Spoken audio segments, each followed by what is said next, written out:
Today is Monday, August 5th, 2019. This is Roland Martin Unfiltered, broadcasting live from Miami, Florida, site of the annual National Association of Black Journalists Convention. Coming up today, folks, on today's show, a weekend filled with tragedy in El Paso, Texas, and Dayton, Ohio, where more than 30 people were killed by homegrown white domestic terrorists.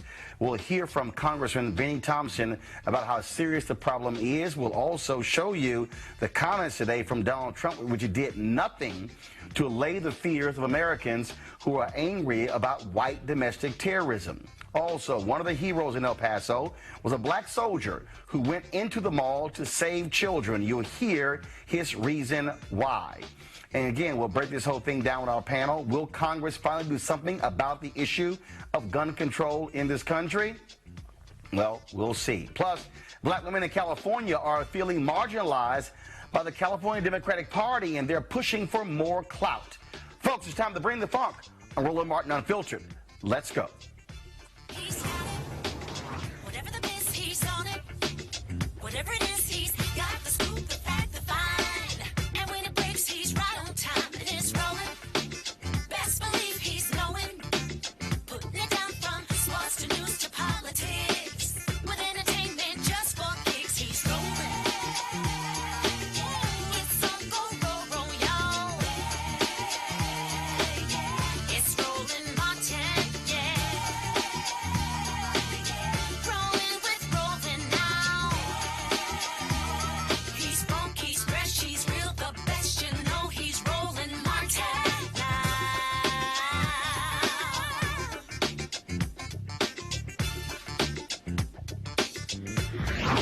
Martin. It was a stunning weekend all across America where white domestic terrorists again murdered multiple Americans in El Paso, Texas.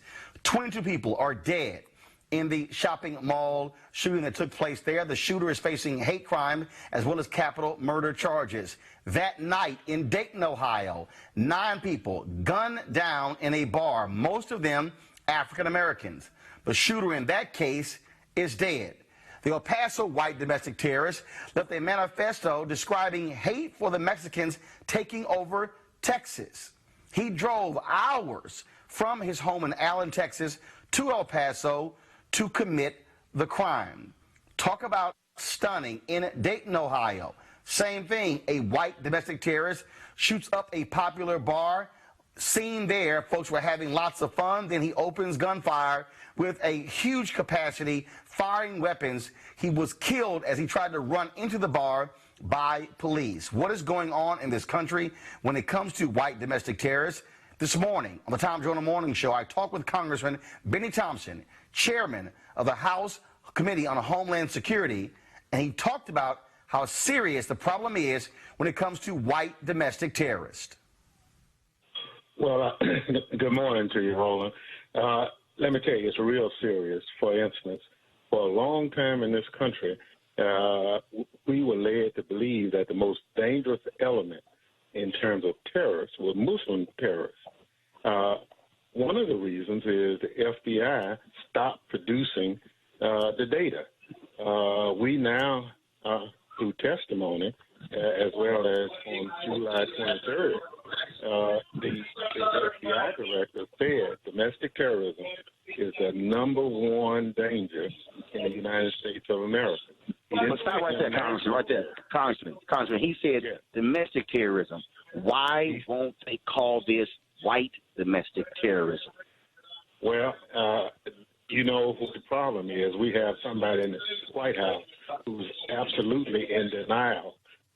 He says he's a nationalist. So we have a real problem.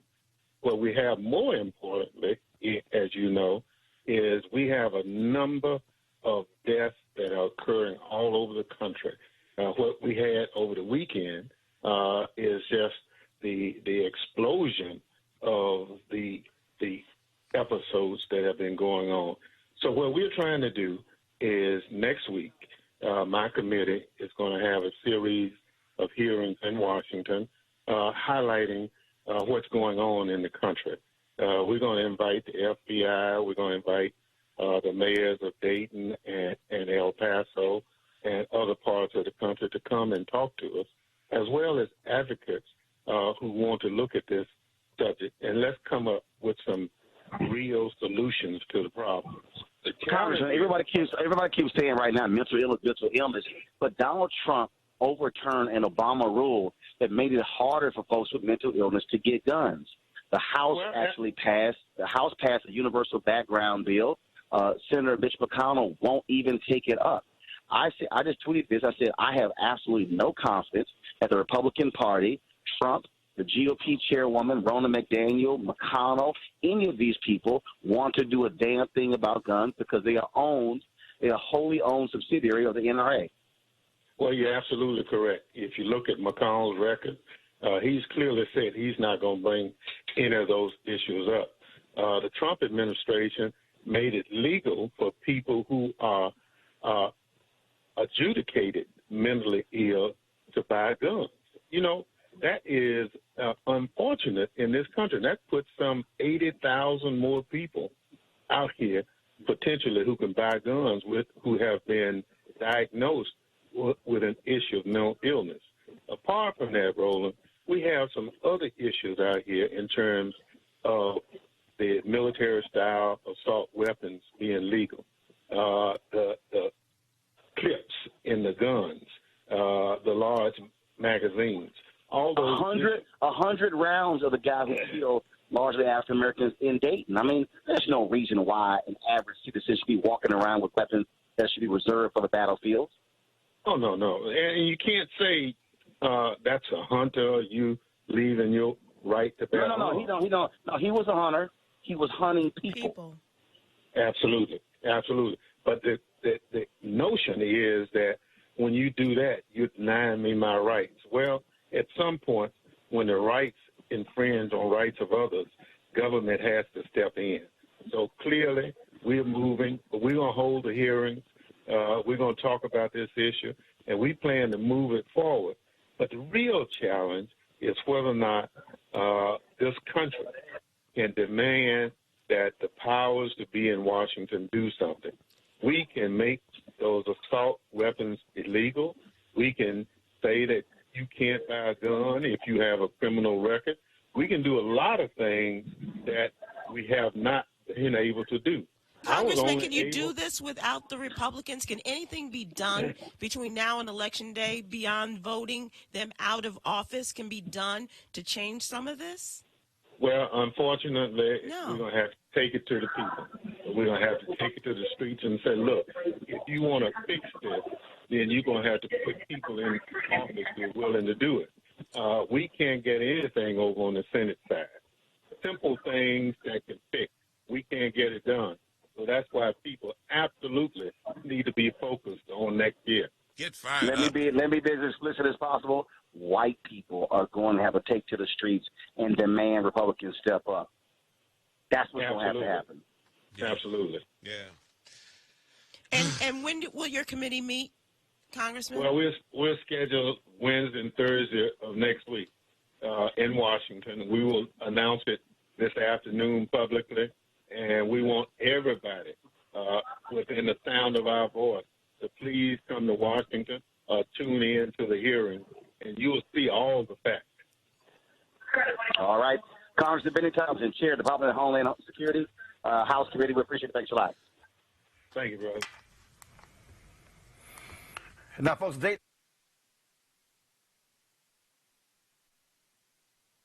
sister. The shooter wore a mask, a bulletproof vest, and hearing protection when he opened.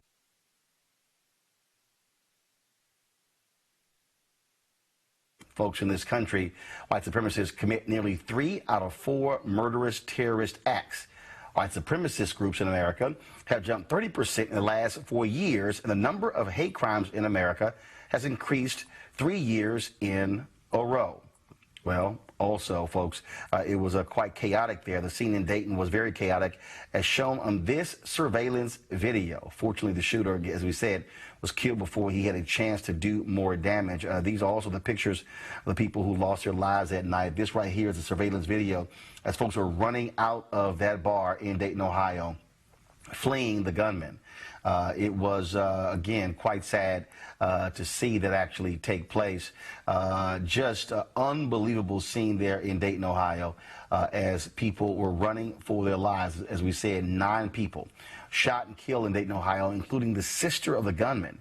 Now, police have not said whether or not there's any link as to whether he was targeting his, whether he was, again, targeting someone else there. They don't know that. But that was happening there. In El Paso, a shopper in the mall was able to shoot some video that showed just how frightening the situation was at that mass shooting in El Paso. And this shit fucking crazy. I got my fucking gun. Motherfuckers busting guns in Walmart right now. AK, somebody's got shot. Fuck. It's got an AK. Nearly hit my ear. I'll holler at y'all. No shot. No shot in my pocket.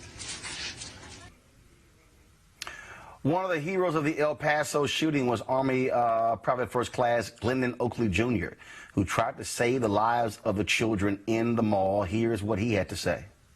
I want to clarify what I did was what I was supposed to do. I understand it was heroic, and I'm looked at as a hero for it, but that wasn't the reason for me.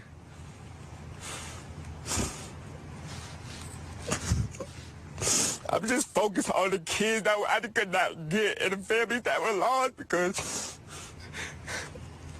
it hurts me. Like, I lost, like, they were part of me. I don't even know the people that died or the kids that I took with me. I want to reach out to the families that were lost and the families that lost their children, because the focus should not be on me. It should be on the world and what happened in Ohio and the people that what happened in Chicago and what happened yesterday. It should not be on me. I know what I did was heroic, but I'm more focused on the families that were lost and the kids that died and the people that died. All right, folks, again,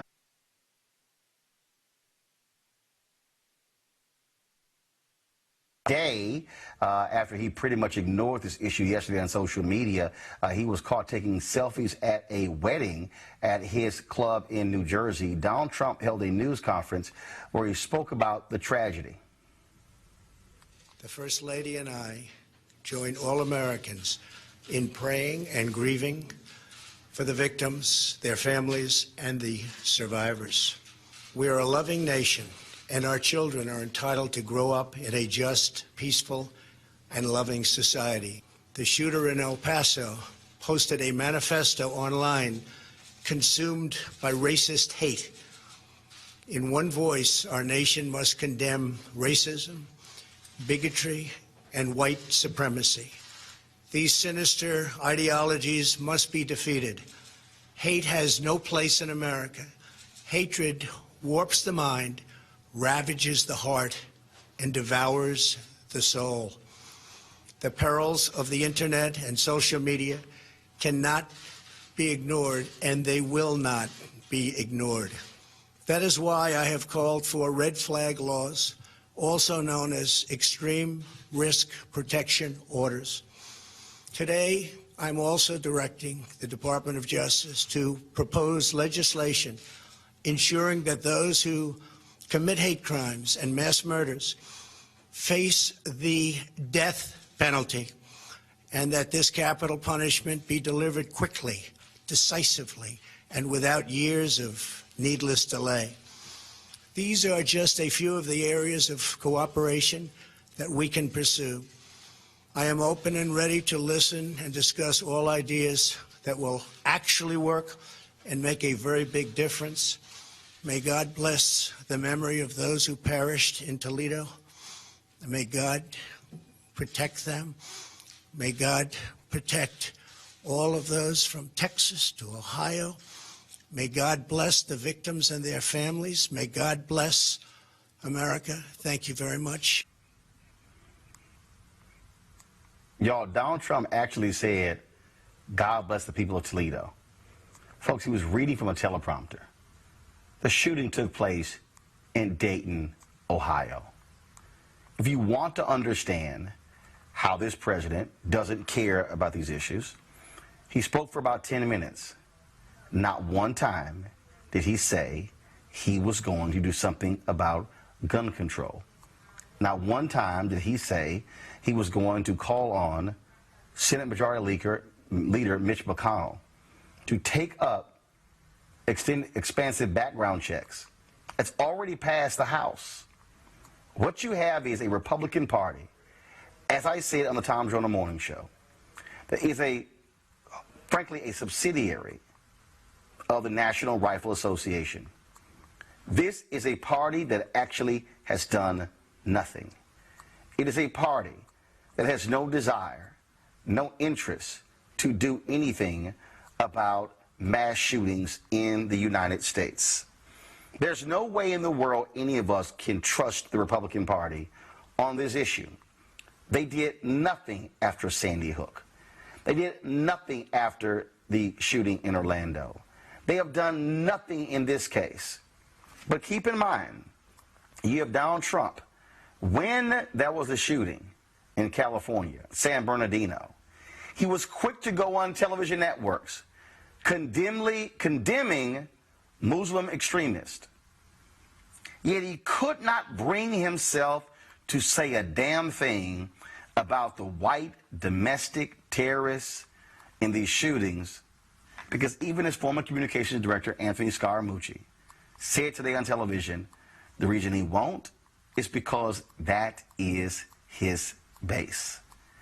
This, folks, is a man who has no business being in the Oval Office. Joining me right now on my panel, Dr. Avis Jones-DeWeaver, leadership strategist, political analyst, also Erica Savage-Wilson, host of Savage Politics Podcast, and Hani Garabyara, policy advisor, human rights advocate as well. Eric, I want to start with you. When I look at this, when I look at what happened, it is stunning to look at a party that will do nothing, about this. They will be silent. They will offer thoughts and prayers. They'll post up on social media, but they will do nothing.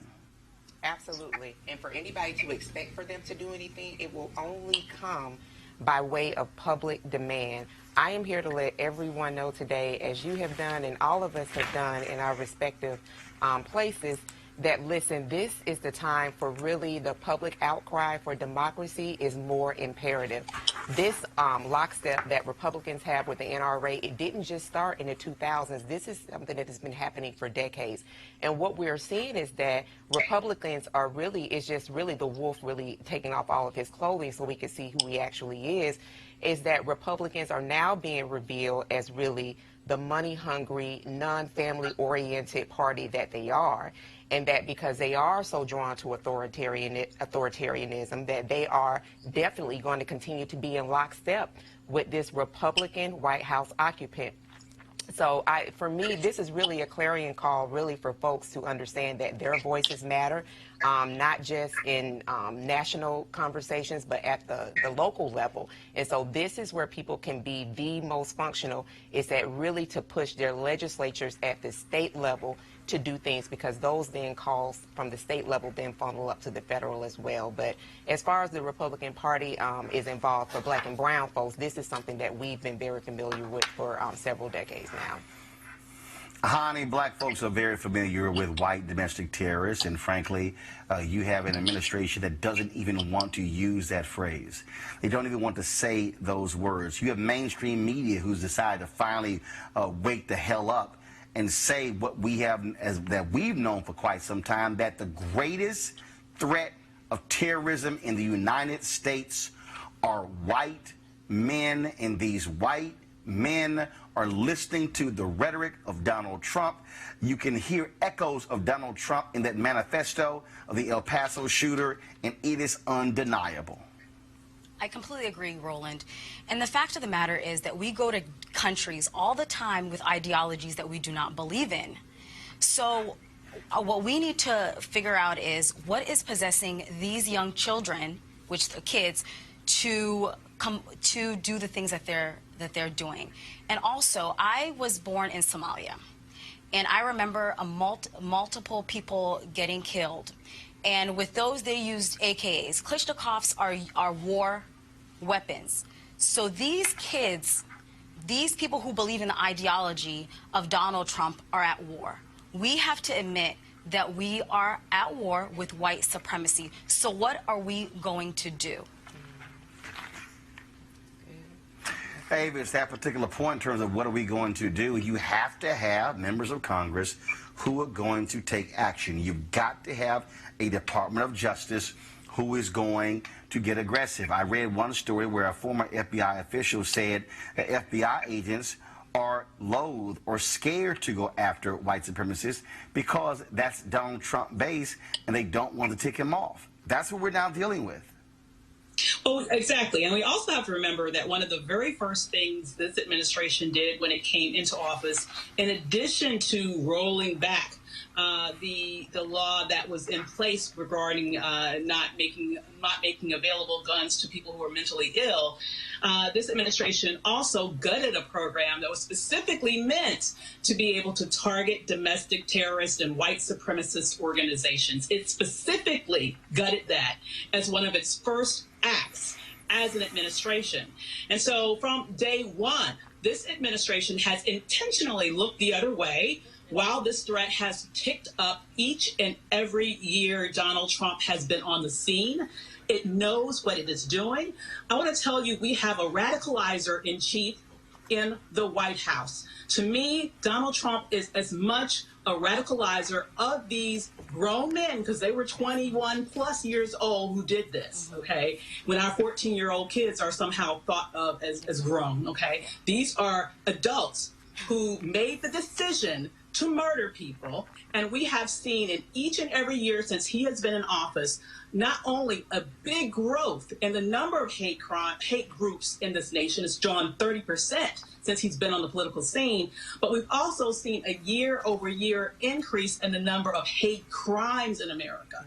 And so this is a dangerous and deadly group of citizens who are murdering citizens of color with impunity, and they are doing it lock and step with the rhetoric of the radicalizer in chief that currently inhabits the White House. Absolutely. Erica, for 10 years now, I have been saying white fear, white fear, white fear. I have said that this is the age of white minority resistance. What you are seeing from these white domestic terrorists, you are seeing people who do not like the fact that America is changing. They have operated where America was a white country. And now all of a sudden, it's, oh my God, look at these people, look who's coming in, we don't want these people here. Donald Trump has sent the signals to him, we don't want people of color. He has called African nations shithole countries. He has tried to send Liberians back, Haitians back, Sudanese back. He has said, why can't we get more people essentially from white countries like Sweden? This is this man speaking directly to the white fear of a changing America. Absolutely. And as Dr. Avis said it, he is definitely the radicalizer in chief. He is radicalizing these groups. And another thing I think is very important for us to hone in on is what you said, Roland. You spent 10 years talking about white fear. And then when we start breaking out this whole immigrant piece, as you pointed out, the difference between immigrants depending on where they're coming from, and so that determines, like, you know, what their skin is going to be like. I think it's also really important that we're talking about this and framing to understand that, so understanding that it's not necessarily immigrants, it's actually people's skin color. And I think that is what has been very frustrating, that there has been this come to reconciliation, oh gosh, the black and brown people were right for all of these years about Donald Trump, happening all day today on national programming. It was very, very upsetting because we have been saying this not just for days, not just since 2016, not just since 2015, but for years.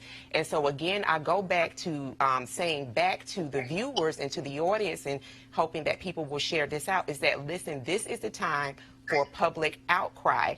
that we have a Congress that may be out for 5 weeks, that's up in the air right now.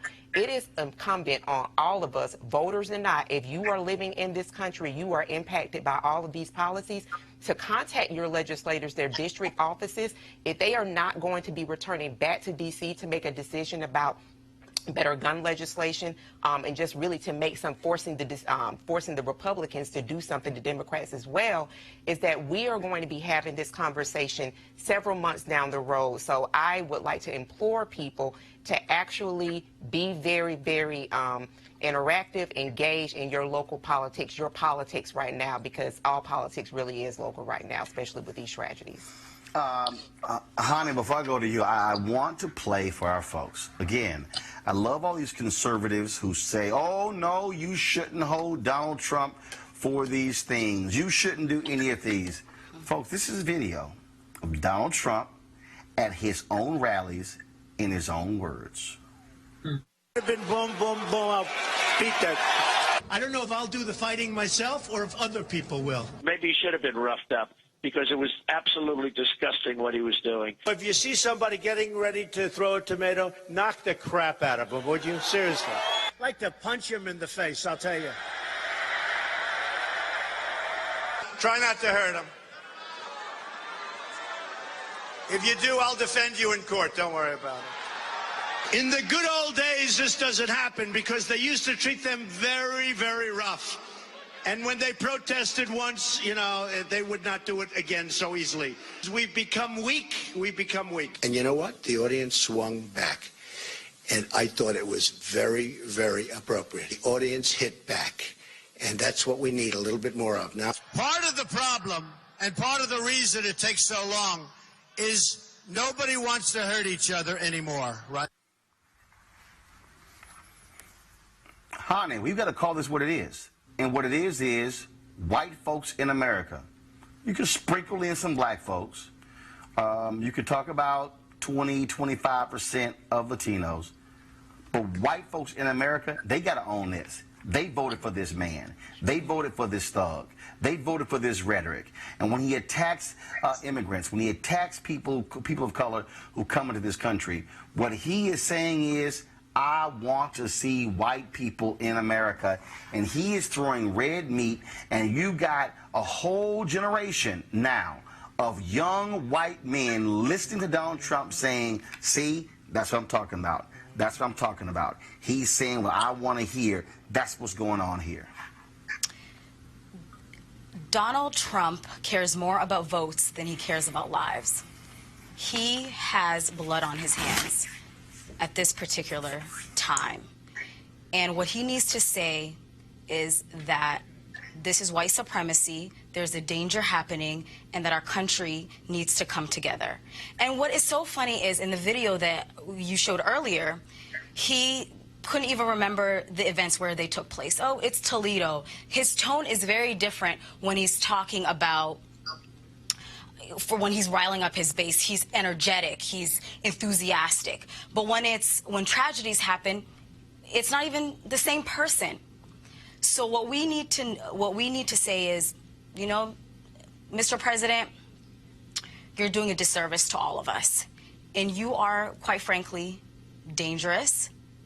And then that you're also riling up this youth, and we need to figure out what we really need to do right now. Well, the reality is he knows that his hateful speech is resonating among white voters. And that's why he is going to continue it, and that's why our responsibility has to, and the only way we can respond to this is to operate by saying we're going to throw this man out of office. Mm-hmm. And Avis, we're at an inflection point. I am no longer interested in these bullshit journalists on mainstream media giving this man a pass. I am sick of this talk of he sounded presidential. I am sick of these people who are happy with the entertainment that he's delivering. I'm tired of it. And that somebody has to call these people into account. Somebody has to say, enough of this. You have these idiots on Fox News defending every single move because that network is built to appeal to the fear of white voters. And what you're dealing with are these older white voters, and I will pound the table consistently that this is white fear, that everything about what's happening today is about 2043. And Avis, I need people to stop acting as if it's going to go away if Trump is gone. Joe Biden, is not. Oh my God. This is going to be with us from now until who knows when, because white people in America simply cannot handle not having power. History shows you they were fearful of black people after the Civil War. They were fearful of black people after World War I. They were fearful of black people after World War II. Everything, lynchings were about black folks getting too much economic power. That's what the right to vote at every juncture in America. When they tried to stop it, it was because how they get power. Buckle up, black people. Buckle up, Latinos. Buckle up, immigrants. We are in a place where America was about creating a white nation, and people cannot handle that. So you better get used to more of this. I hate to say that, but trust me, this is not going to be the last mass shooting where people of color are being targeted by white male domestic terrorists. Avis. Absolutely. What we're witnessing right now is fascism in real time. It's not so much that they're afraid of black people in terms of we're something to be fearful of. It's they're afraid of losing the unearned advantage of whiteness once they become a minority in this population. They're afraid of having to actually compete based on a level playing field, or more level playing field. They're afraid because they know that unless a thumb is on the scale in their favor, they might not be as good, and in many circumstances, they aren't as good. And so they want to continue to have that unfair advantage that they have had from day one in this country for centuries moving forward. And they will do anything in order to protect that unearned advantage, including embracing authoritarianism, including embracing fascism, including embracing violence, and including embracing someone who clearly personifies each and every one of those attributes. Erica, I'm saying this because I need us to be prepared. I'm not calling this a race war, but I have to let people know that this is the 100th anniversary of the disastrous, fatal riots in Chicago. What we are seeing is the same thing. And I'm telling you, if Trump keeps talking about invasion, what he's essentially doing is saying, white people, watch out, beware, here they come, take cover. Right. But these people are armed, they are malicious, they are in our police departments, they are in the United States military, and we better pay attention, and it's time for the FBI to get serious about this. You heard Congressman Benny Thompson say there's going to be hearings next week. We had better understand what is going on here. White folks are going to use the barrel of a gun to hold on to power, Erica. Oh, absolutely. And so second amenders are coming out fast, heavy, and strong. It was interesting. I was reading a piece very recently where there was a white journalist that talked about how he'd actually been trying to put together a piece and have it published around concerns about militia groups that we've heard of in Montana and Oregon and things of that nature. So here's the story. When, those people that were in those camps that, said that, of course we know that racism isn't dead, but that we're in this post-racial society, all of those individuals that really worked very hard to mute the concerns that Dr. Avis raised, the very real things that are happening. You brought up the Red Summer that happened in Chicago in 1919. You also have, this is the 400th year commemorating an enslaved African being brought to this nation. There is a lot that's happening this year.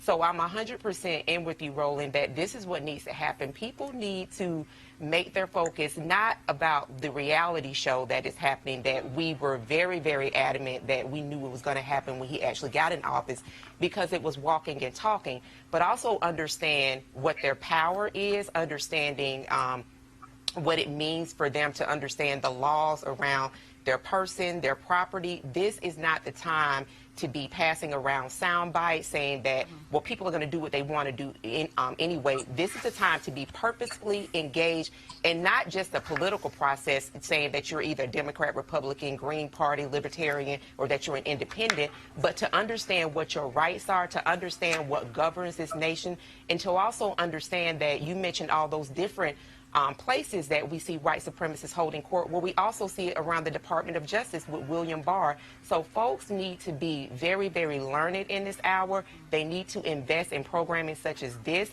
because what we're seeing right now is not the manifestation of just a Trump presidency. What we're seeing is the manifestation of a consolidation of white power, that when we saw the exodus of white Southerners from the Democratic Party, that was not just a sign, but that was just kind of like letting folks know of things to come.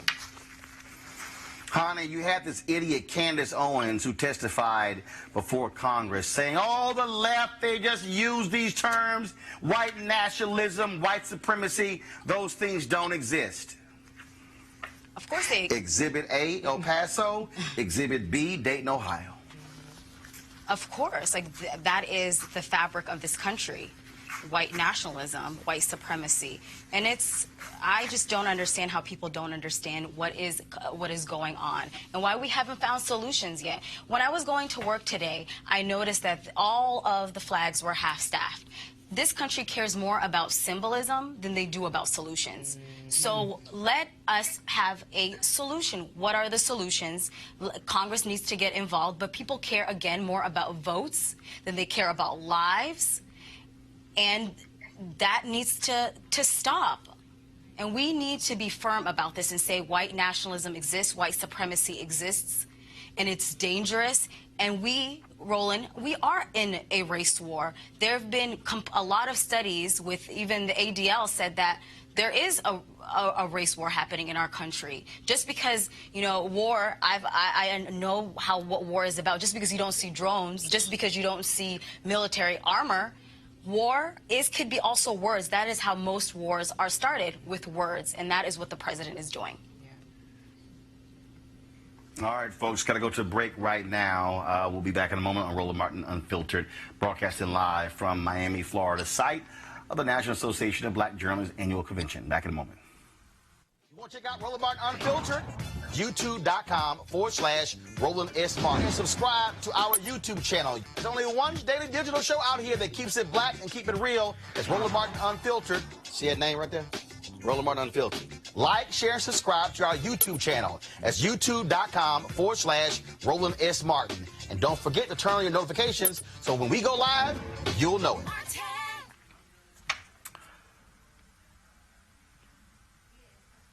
Hey guys, you've heard me talk a lot about marijuanastock.org. Why? Because I want to keep you informed of investment opportunities that make sense. We've all watched the growth of the cannabis industry. A recent report by New Frontier Data estimates the global cannabis market at over $340 billion. We know that marijuana legalization is sweeping the country state by state. We also know that marijuana has a good cousin, the hemp plant, with a much higher concentration of CBD. That means hemp gives you all of the medical benefits of marijuana without getting you high. Until recently, hemp farming was practically illegal in the United States and heavily regulated by the DEA. However, the 2018 Farm Bill changed all of that, making it legal to grow hemp CBD in the U.S., making it one of the largest commodities worldwide.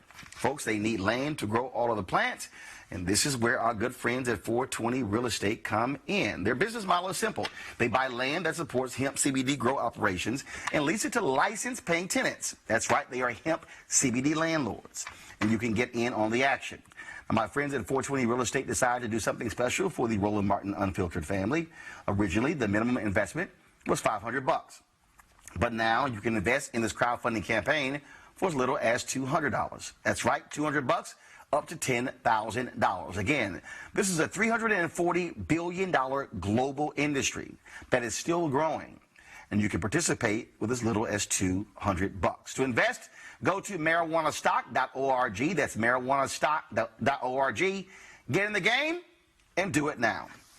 Now, folks, in California, black women, they are pushing for more representation in the California Democratic Party. Last November's election gave us the most racially diverse Congress in history, but there's still a long way to go.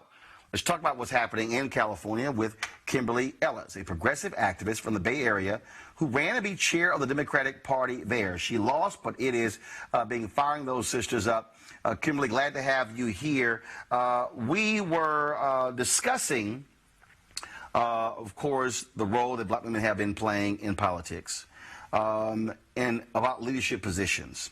The LA Times did a story talking about what's happening there in California, where black women are saying that although African Americans comprise a small number of people in the state, they actually have more black people who are Democrats in California than some other cities and some other states. Absolutely. Absolutely. First of all, thank you so much for having me. I really enjoy your show. I really enjoyed the last segment that you were just engaged in.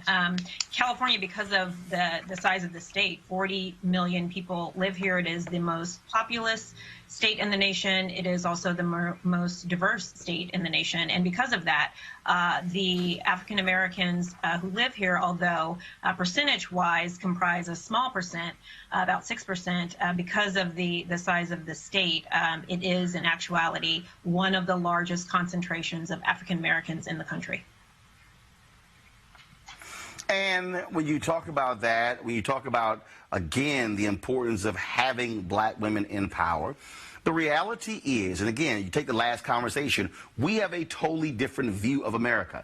Black folks, we see things totally different. We saw this white domestic terrorism long before other folks did, let's say for the last 400 years. But when you talk about where the party needs to be, when you talk about outreach, when you talk about the need to be able to grow it in a different way, the Democratic Party needs to have black people at the table. And I've been saying the same thing in the school choice movement. I'm like, look, you can't have white folks controlling the whole apparatus when the majority of kids in public schools today are black and brown. It's the same thing in the Democratic Party. Absolutely, absolutely. And for far too long, many of us believe that the Democratic Party has been carrying the mantle of the party of diversity, the party of women, the party of people of color, the party of African Americans, and has, in many respects, talked a good game, but not really walk the walk. And as was mentioned before, I ran for chair of the California Democratic Party 2 years ago in 2017, and that campaign really had a slogan that we needed to redefine what it meant to be a Democrat, because there were many of us who believed that the Democratic Party as an institution and too many of our elected officials had forgotten what it meant to be a Democrat, had forgotten that our party was supposed to be the party of the poor, the party of the working class, the party that believed in reaching back and pulling people up. I ran again for that position just a few months ago because the person who won 2 years ago had to resign because of sexual assault accusations. And so I ran this time on the premise that we needed a party of substance, style, and solidarity, a party that was not going to just talk about our values, but live our values, and a party that was going to do more, be more, and mean more in people's everyday lives, a party that was going to be relevant, and a party that didn't just talk about the need to invest in communities of color, especially and including the African American community, but a party that actually did invest in those communities. And there is a big disconnect, we found, between what the party is saying it does and what the party is actually doing to support communities of color, including the Black community. I want to bring in my panel with some questions. Erica Savage, first off, got a question. You have a question? Yes, I do. So, thank you, Roland, and thank you, Kimberly, for joining us. My question to you is, do you plan to, well, first thing is, do you plan on seeking office again in the near future? And if so, what office are you looking to run for? Yeah. Well, you know, when I ran initially 2 years ago, the position was never something that was on my radar. And I think that is true of most women who run for office, especially most women of color and especially Black women. We are recruited to run. We are asked to run. And I used to run an organization called Emerge California for 7 years. I was the executive director. And I know that research shows that women have to be asked on average about 7 times before they will consider running for office. So this was something that was never on my radar. And the reason why I decided to run for it was not so much because of what the chair of the party did, but because of what the chair of the party could do. In many ways, this was about redefining that position. It was about making the position less of a figurehead and more of an activist chair that rolled up the sleeves, got into the community, and really connected the dots as to how politics touches every single aspect of our lives, and to make the party relevant in people's everyday lives. And so all of that to say, I wasn't intending to run the first time. I certainly don't count it out in terms of running in the future. If I do, it will have to be a position that really speaks to me in terms of the actual job itself. And at the end of the day, how we are using politics to do good and to help others. For me, that really is the definition of politics, and what we, our elected officials, should be using the power, the money, the influence, and the position to do to help people. Thanks. Avis. Yes, well, thanks so much for joining us. This is really an important discussion. As you've mentioned, Kimberly, Black women are the backbone of the Democratic Party, but when it comes to actually being in positions of leadership, we're woefully underrepresented when you contextualize that against how much we contribute to the party actually being able to win elections, right? And so what would you suggest that Black women do to better consolidate our power such that we might have more ability to actually get into leadership positions within this power, within the party itself, and also win seats in terms of various different political offices across the country? Yeah, absolutely. Well, you know, one of the things that we talked very frankly about was that Black women are not just the backbone of this party, but this party cannot win without us. The Democratic nominee for president will not be able to win against Trump without the very enthusiastic support of women of color, with Black women at the vanguard. And so we understand, many of us, our power, and it's time for us to start flexing that power. And so what I would suggest we do is to not be so quick to give away our loyalties, our vote, our endorsement, and our support to the Democratic Party or to elected officials. They should be required to earn that support like other communities require. And so we also need to look at perhaps organizing outside of the party. I certainly believe that these days and times really call for us to, as one of the panelists was saying before, to be very learned and to recognize our power and our position and not be afraid to flex that. That's it. All right, Hani, last question. Are there any candidates that you currently think that would be beneficial to us as a community, especially Black women? Because many of them want our votes, but they really do not have solutions to our problems. Yeah. Well, you know, as someone who's spent almost a decade recruiting, training, and supporting Democratic women to run for office, I'll be the first to say we need more Black women running for office. We need not and should not wait to be asked. We need to throw our hats in the ring, and understanding that our voice and our life experiences are desperately needed right now, as well as our leadership. In terms of candidates, presidential candidates, I have a lot of issues that I am really passionate about, but I believe very strongly that the next nominee should absolutely be talking very directly about the issues impacting all communities, especially the African-American communities. And I'm also not interested in any candidate that is not talking about supporting reparations for African-Americans in this country. All right, then. Well, I certainly appreciate it. Thank you so very much for joining us for this conversation. And certainly good luck, Kimberly Ellis. Thanks a lot. Thank you. All right, folks, going to a break. We'll be back on Roland Martin Unfiltered in just a moment.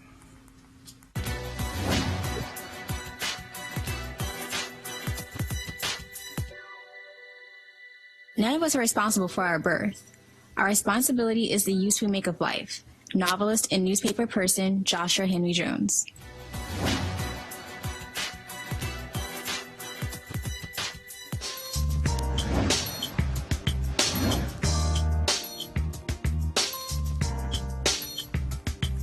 All right, folks, our HBCU Giving Day, School of the Day, University of Arkansas, Pine Bluff. Of course, located in Pine Bluff, Arkansas, founded in 1873. Notable graduates include Smokey Norfolk, Teron Armstead, Danny K. Davis, and Don Zimmerman. If you want to support University of Arkansas Pine Bluff, go to uapb.edu. That's uapb.edu.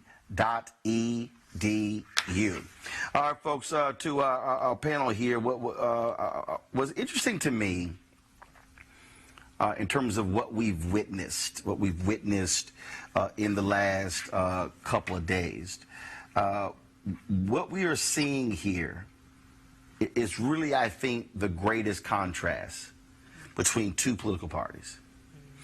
On one hand, you have a Republican Party that will do nothing when it comes to guns, when it comes to gun violence.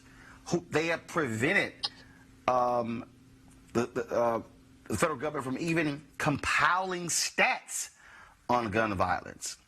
Then the Democratic Party, who understands you must be able to do something.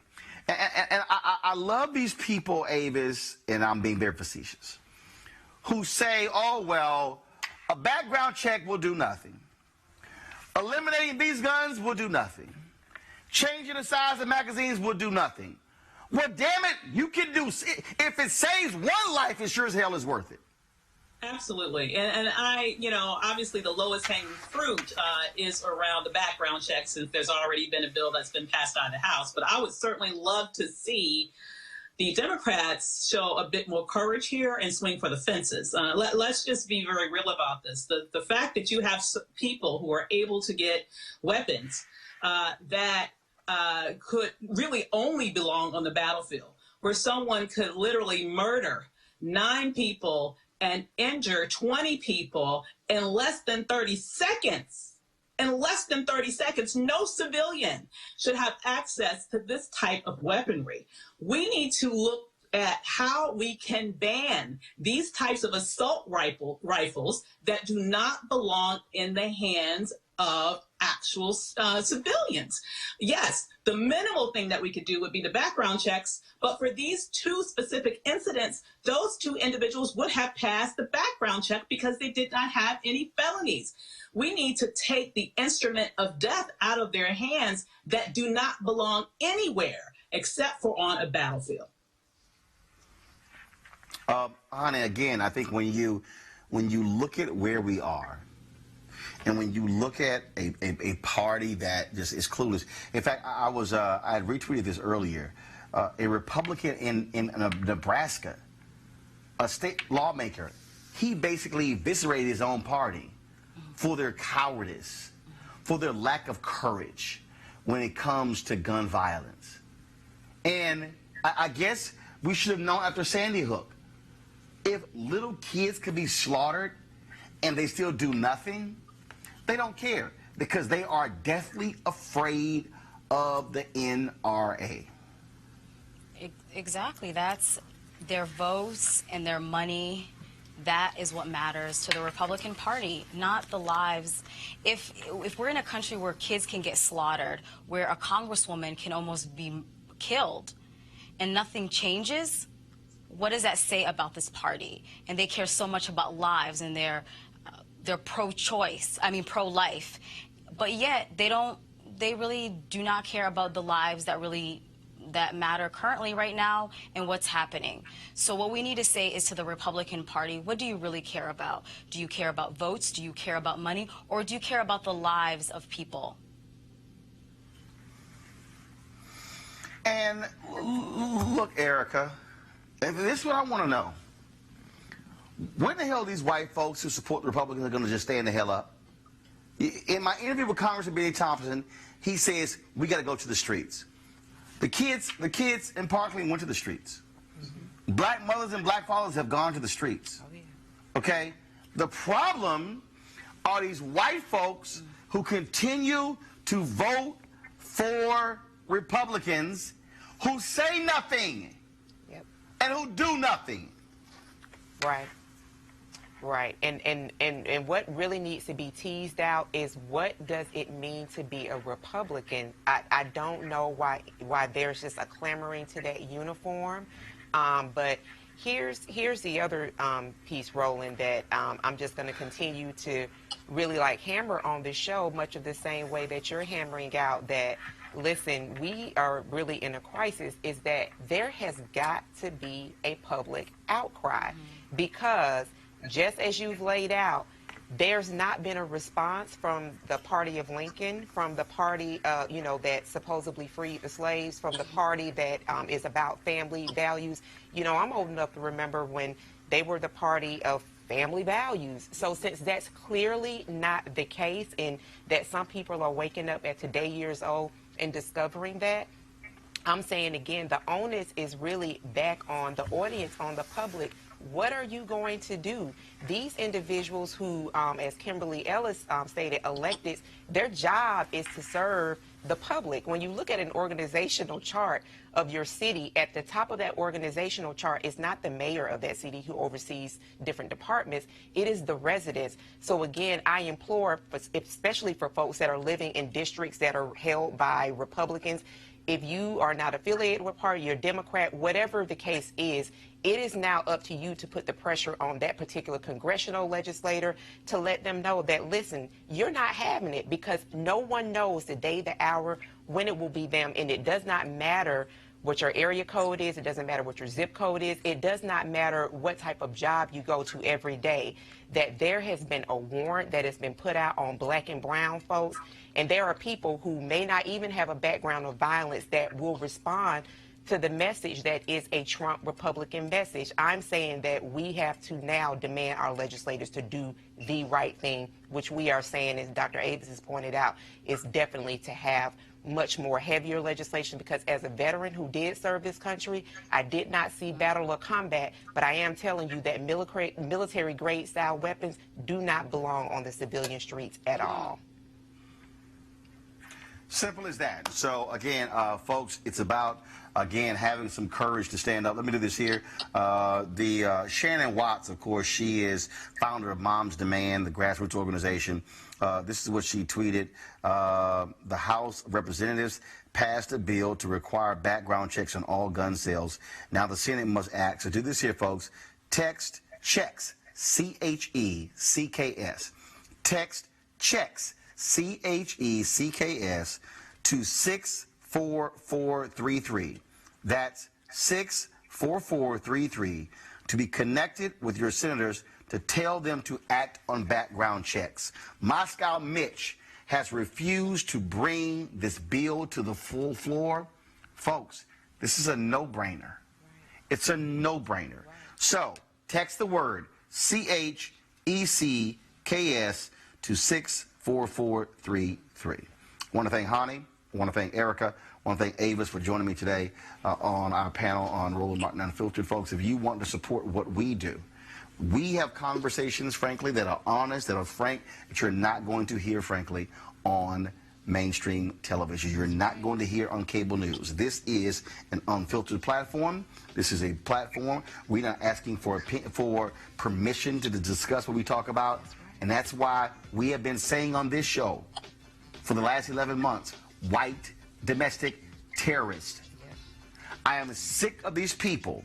When a Muslim kills somebody, oh, Muslim extremists. Yet when a white boy goes out and kills people, it's mental illness.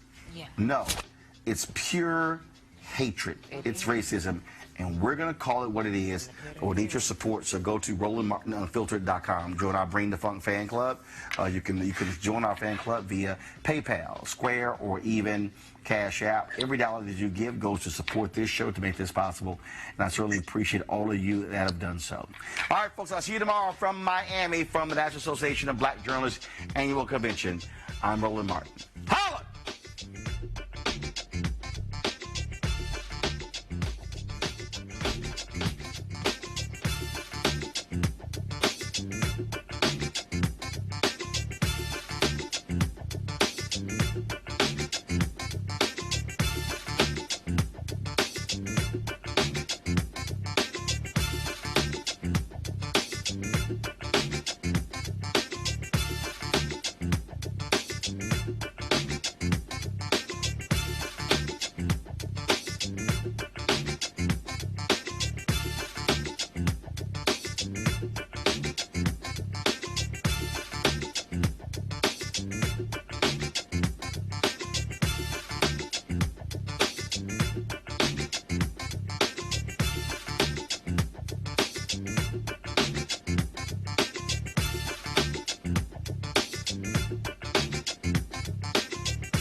You want to check out Roland Martin Unfiltered?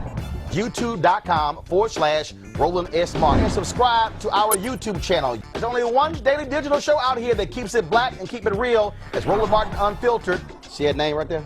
Roland Martin Unfiltered. Like, share, and subscribe to our YouTube channel. That's YouTube.com/Roland S. Martin. And don't forget to turn on your notifications so when we go live, you'll know it. Hey everybody, this is Sherry Shepherd. You're watching Roland Martin Unfiltered, and while he's doing Unfiltered, I'm practicing the wobble. Yes, I am. Because Roland Martin's the one, he will do it backwards, he will do it on the side. He messes everybody up when he gets into the wobble, because he doesn't know how to do it, so he does it backwards. And it just messes me up every single time. So, I'm working on it. I got it. You got Roland Martin.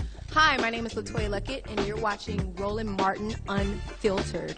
What's going on, everybody? It's your boy Mac Wilds, and you are watching Roland Martin Unfiltered. What's up, y'all? It's Ryan Destiny, and you're watching Roland Martin Unfiltered. What up, Lana Well, and you are watching Roland Martin Unfiltered.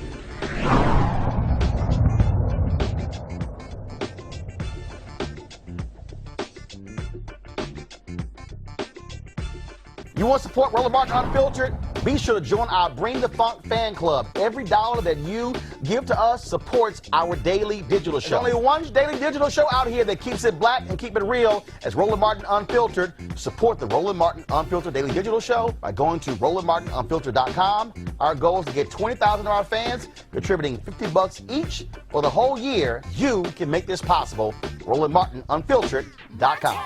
Hey fam, want to check out Roland Martin Unfiltered, the blackest show on all of digital, cable, and broadcast. Check out our audio podcast.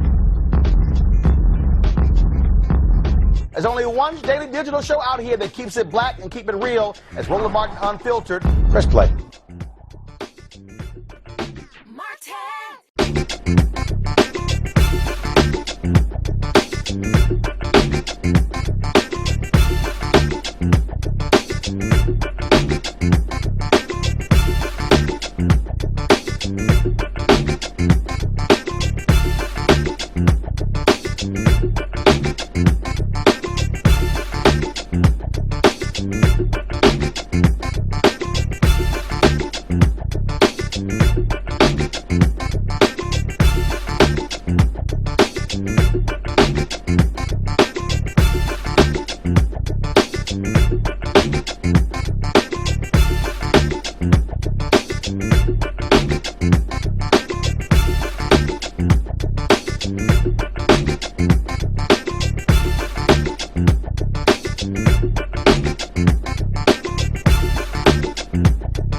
Unfiltered.